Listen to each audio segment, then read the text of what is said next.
Across human history, nearly every major culture in the world has documented the existence of tiny, hidden humanoid beings. In Ireland, the stories center on the little people of Celtic fairy lore, spirits rumored to inhabit the ancient stone ruins of the countryside. Thousands of miles away in West Africa, local legends describe remarkably similar beings that move through the village courtyards at night.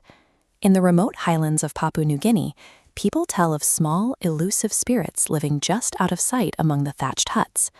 And Native American traditions across the continent describe miniature dancing figures that appear in the desert silence.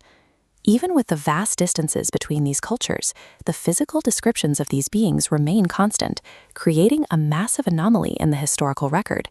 These groups were separated by oceans and millennia. There is no evidence of trade or contact that could have spread a single story this far. We usually assume these stories are just a shared human psychological quirk, products of the same imaginative machinery. But what if these ancestors weren't making it up? What if they were all looking at the exact same physical thing? This cultural puzzle might find its explanation not in the human mind, but in a very specific piece of biology. The investigation begins in China's Yunnan province, where the local mountains hide a curious biological secret. The same organism is found across the sea in the terraced hills of the Philippines. This is Lanmaoa asiatica.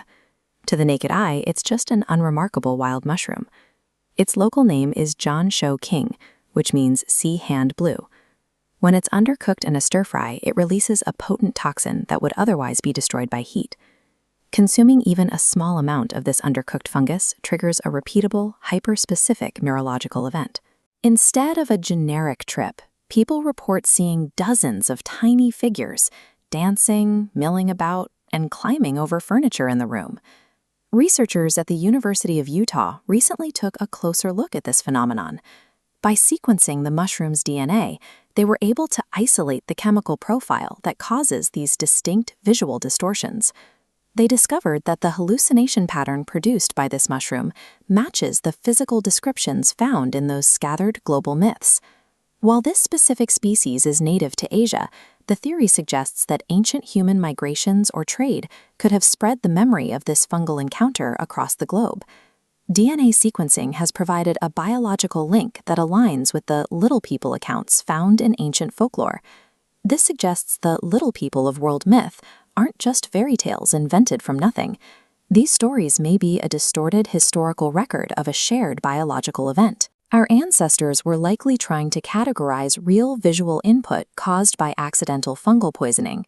It's possible a significant portion of our magical tapestry traces back to a few undercooked stir-fries. Biology often proves to be stranger than any fiction we could write. Take a recently studied worm that, when overfed, responds by growing a continuous chain of clones directly out of its own body. And even the massive explosion of life during the Cambrian period might have been powered by ancient waste cycles on the seafloor. Subscribe to see how biology keeps surprising us.